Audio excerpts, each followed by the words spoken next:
Zweig Group invites all AEC industry leaders to the 2024 AEC Small Business and Entrepreneurship Forum, the premier event for small firms in the AEC sector. Experience innovative strategies and insights on May 21st, crafted by Zweig Group's industry experts. Engage in keynotes and interactive sessions focused on recruitment, retention, and business growth. Join Zweig Group for this unique networking opportunity and take your business to new heights. Secure your spot today and be part of the AEC industry's future. Visit zweiggroup.com for more information. The Zweig Group team looks forward to welcoming you.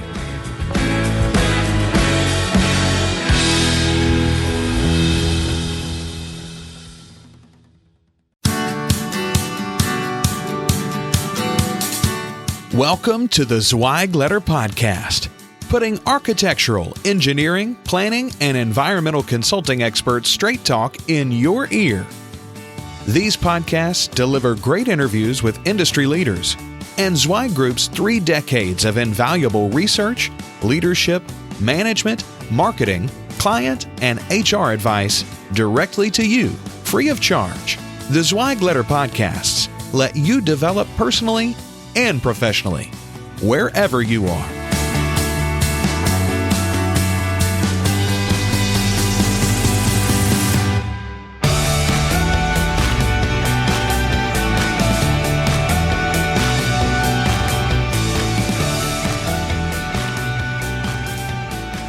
Hey folks, Randy Wilburn here. It's still the month of August. Wanted to share with you another one of the best of the Zweig Letter Podcast episodes. And this particular episode is one where Mark and I talk about reducing the stress of travel. Check it out and let us know what you think. Take care. Guess what? He's back.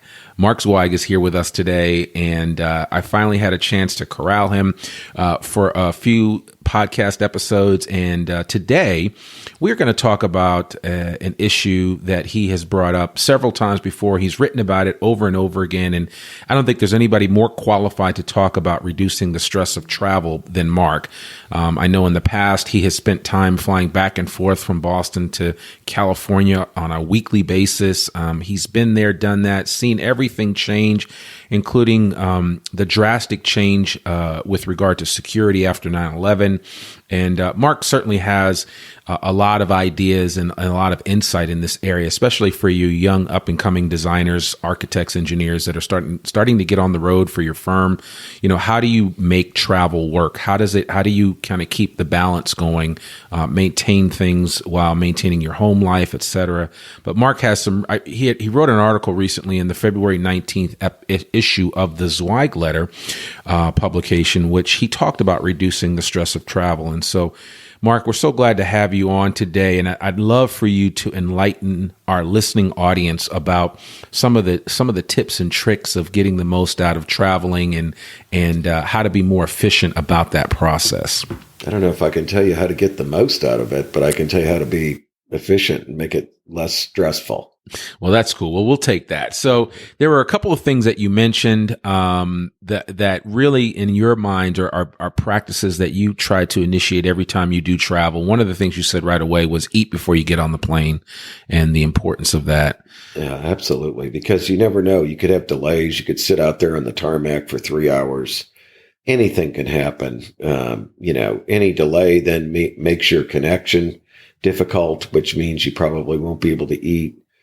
Keeps you from being cranky. Yeah. Yeah. So. And I think also, just as a good reminder, it's always good to buy a bottle of water to take on your trip with you, because you can get really dehydrated on those planes. And certainly you want to do that after you clear security, because otherwise they will just take it and throw out your brand new bottle of Dasani, which nobody wants to have happen. So, or even better yet, it could be Fiji water. Yeah, exactly. Which is even more expensive than Dasani. So, Fiji water, by the way, is the water of choice for Mark Zweig. So if you're ever with him, and invite him to have a crisp, cold bottle of Fiji water, and I'm sure he'll take you up on that. So, how about just the technology that you use when you travel? I know you mentioned kind of getting the airline app that can kind of help you when you run into delays and stuff. But how do you use your airline application? Oh yeah, I mean, you've got to have all the airline apps, and it tells you if the gates change or you're delayed or where your baggage is. It's crazy not to do that. You can get your check-in online easily. You got to have it. I mean, it's a piece of cake. Yeah. But I think more importantly is, have plenty of batteries for your cell phone or your laptop. Right. I'm big on the auxiliary batteries. Yeah. Because you never know. It's so difficult. It's getting easier to charge now. Right. More planes have charging ports. Yeah. But what I found is those USB ports are barely charge your stuff. They're super weak. They are.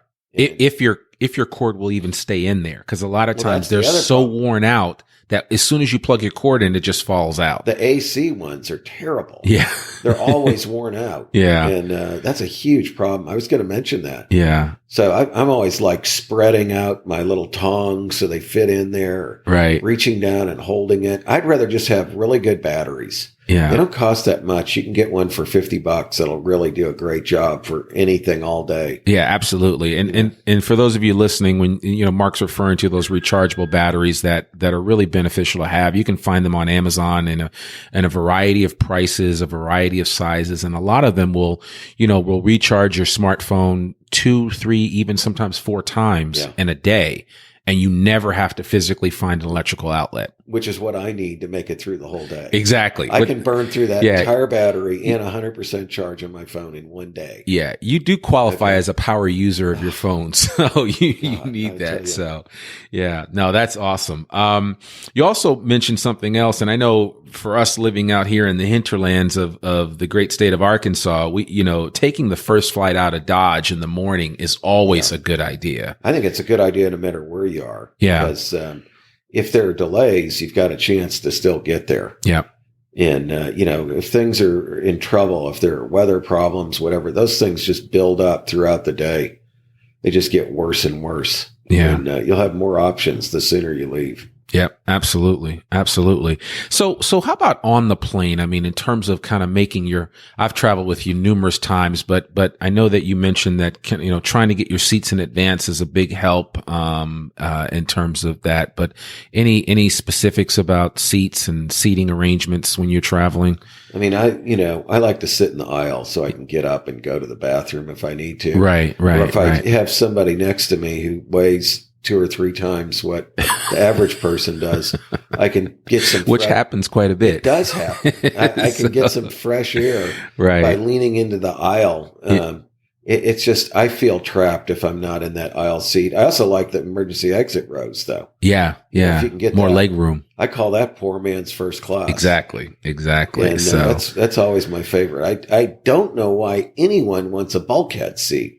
I think a bulkhead is the worst seat because you have nowhere to go with your stuff. Yeah. If you're not on that plane first, which is another thing I like to do. Yeah. So I know I've got overhead storage. Where do you put your stuff? Yeah. Yeah. Okay. And you bring up a good point. And certainly I do know that a lot of times, depending on the airline that you're flying, a lot of times the flight attendants will be helpful to help those that are flying bulkhead to find a place for their items. And especially if it's the bulkhead that separates first class from economy, a lot of times there's usually room in the overhead bins in first class. So they'll take your items and put them up there, which is nice. If you're lucky. Yeah. If you're lucky. So you may not go first class, but your bags will. So, Or they put them behind you, and then you have to wait till every single person leaves the plane, and then you get your stuff, which takes another extra 10 minutes to empty that plane, and that could be the 10 minutes you need to make your connection. Right. And you have to kind of stay on that. So there are a number of strategic things that you need to be thinking about when booking your travel, getting seats close to the front, making sure that you can get on early, which is something that Mark alluded to. And for those of you that may not have airline status, if you're not a medallion member with Delta or one of the other programs that American or United offers, there are other ways for you to get status to get on the plane early.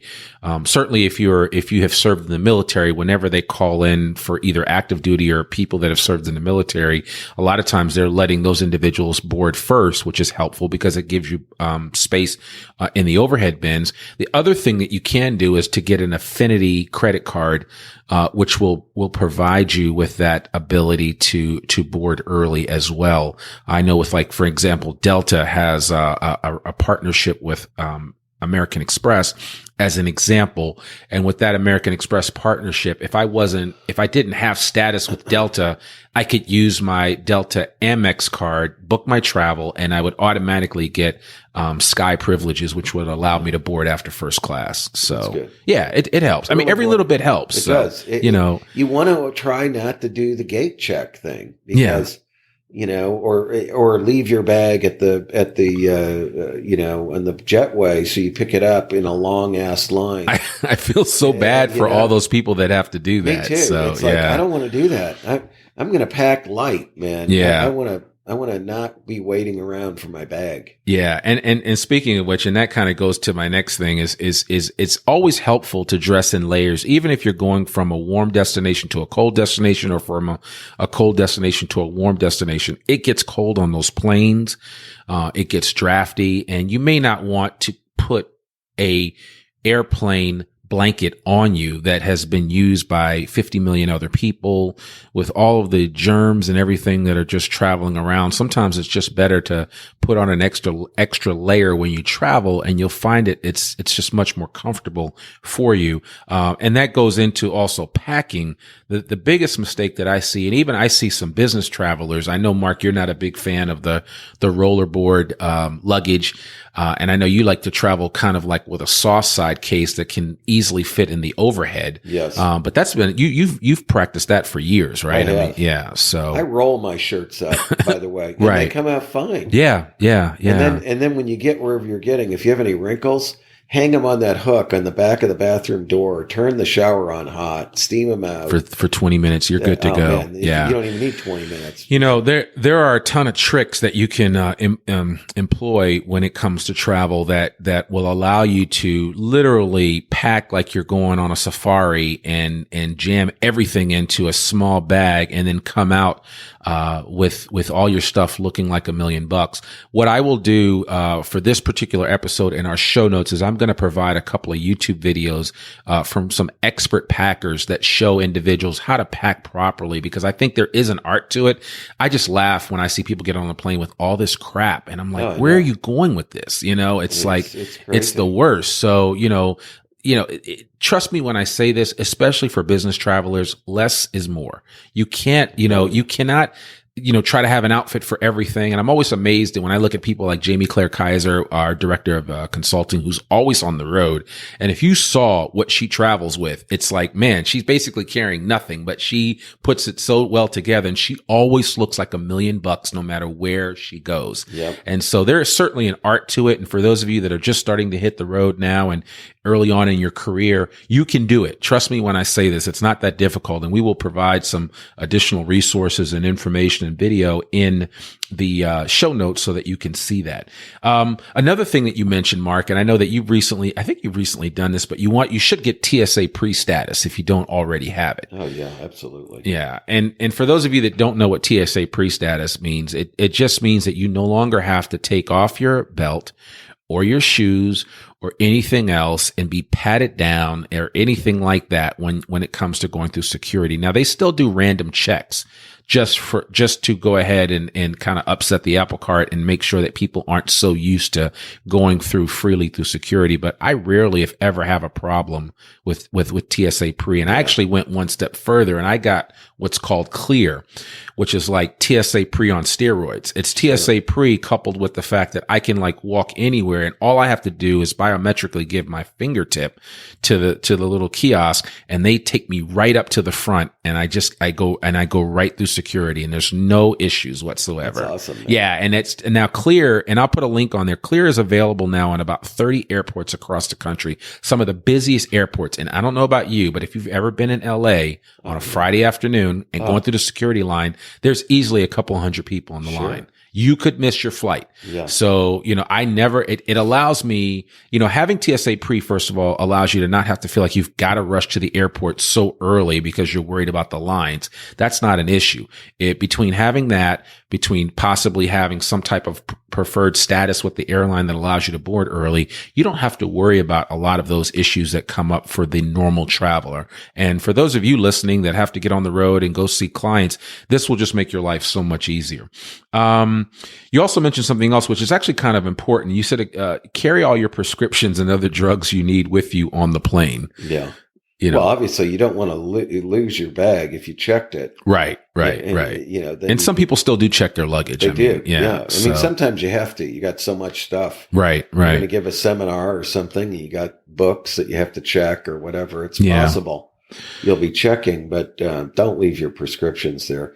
I keep my toiletry bag packed permanently. Yeah. I've got everything in there. Prescriptions, Advil, Tylenol PM, Band-Aids, whatever you're going to need. Yeah. It's all there. Absolutely. And, that way, if, you don't have to gather your stuff up. I don't understand why people do that.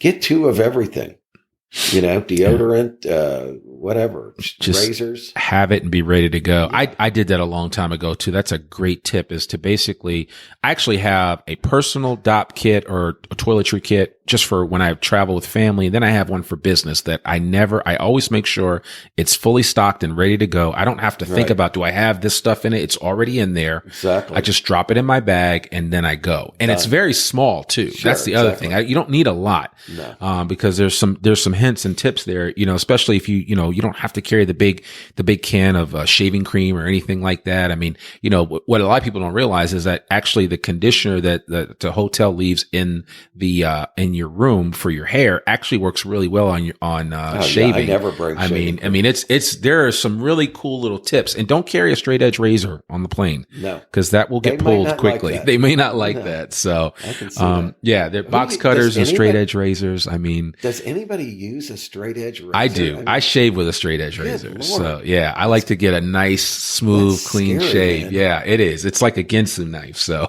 good Lord. So, you're like a Victorian era exactly. Just lather that thing up. Yeah. I love it. I love it. Leather shaving belt too. I have a little stone that I sharpen it with. But yes, I do that. Yeah, you have to be very careful. Trust me. If you don't have a steady hand, it's not something I would recommend. So I'm not going to be doing that. So I'll stick with the cheap Bic razors. Right. So last couple of things that you mentioned: get a noise canceling headphone. Oh man, that's the best thing in the world. Yeah. I tell you, twice I've had them. Yeah. I have a set now. I had a set before. My last wife took them from me. Oh man. Okay. She decided she liked them and I gave them to her. But, okay. But anyway, no, I got a set now. They're just fantastic. Yeah. Put you in another world. Right. And just all the noise goes away. It instantly reduces stress. Screaming babies, whatever it is, you can just put it aside. So. Oh, no. Yeah. I once had some crazy old bleach blonde gal with hot pants on who was going to meet her boyfriend she met online in Las Vegas. Oh, Lord. And she wouldn't stop talking. And the moment I put those headphones on was like the sweetest moment of my life. Yeah. There's nothing like it. It doesn't matter what it is. I mean, that can help you out considerably. There are some really great noise canceling headphones out there. They're not that expensive anymore. No, the technology is good. I've actually always used Bose, and they work really well. And I carry a portable pair that I always have with me, and I just throw them on and they're rechargeable. I'll put a link to those in the show notes. If you like those, check them out. And finally, when you get to your destination, I know you're a big fan of not having to rent a car wherever you're going. And there are times when it calls to have a car, but more often than not nowadays with Uber and Lyft, you have a car at your disposal all the time. It's so much more convenient. Yeah. I mean, I just get the apps and just call them. Yeah. They're so much better than the cabs. They've got GPS.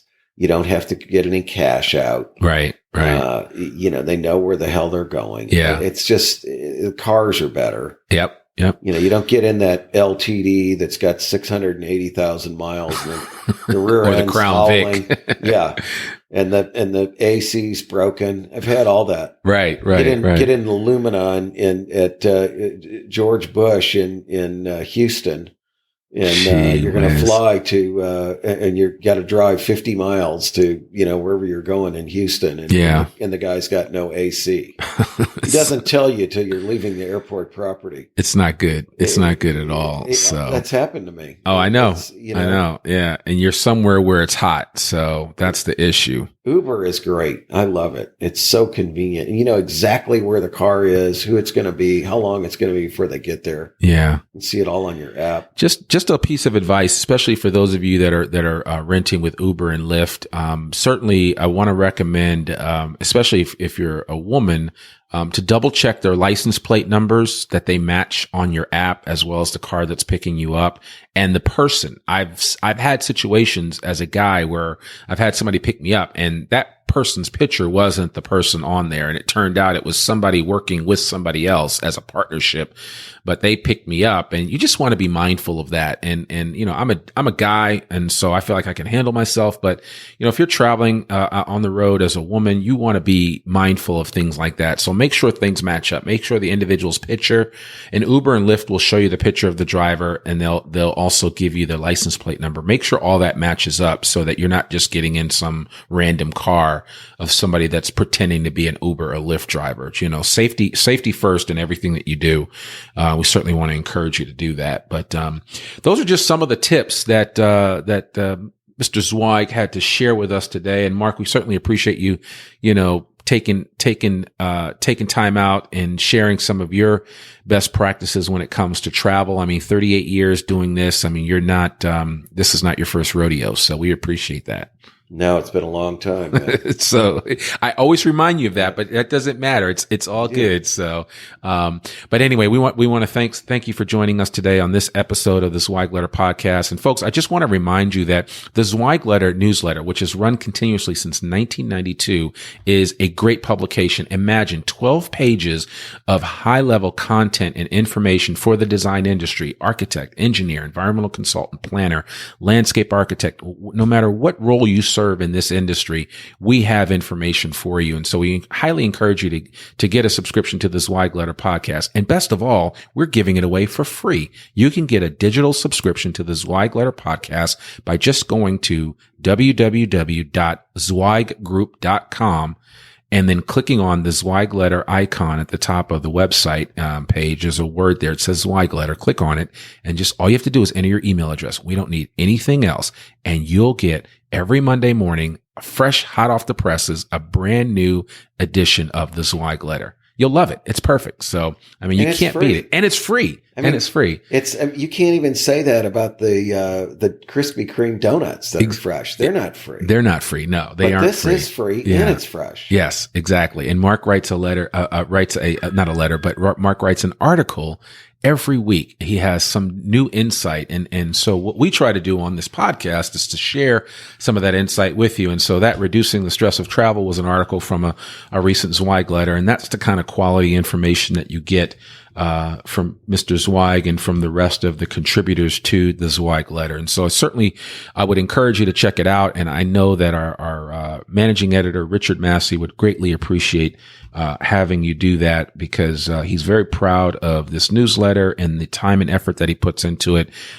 It's second to none. So thank you so much for considering that. And also just want to remind you guys, you can download and listen to back issues of the Zweig Letter Podcast. We have over 100 episodes now on iTunes, Stitcher, SoundCloud, Google Play, wherever you find or wherever you get your podcast, your preferred podcast tool, you can download the Zweig Letter Podcast. And just also give us a review. Let us know what you think about the podcast, what works for you, what doesn't work. Any thoughts or feedback that you have, we would love to hear from you, and share it with your colleagues and coworkers. Remember, sharing is caring. Listen, I'm your host, Randy Wilburn, and I was here today with none other than our own Mark Zweig, chairman of Zweig Group. We really appreciate you guys. And just remember, we exist to make you more successful. We hope you have a wonderful day, and we'll talk to you next week. Bye for now. Thanks for tuning in to this Zweig Letter Podcast episode. If you want more wisdom and inspiration, in addition to information about M&A, strategic planning, HR, and marketing your firm. Subscribe now to the digital version of the Zweig Letter free of charge. Just visit thezweigletter.com/subscribe and leave your email address. Your free subscription will begin immediately.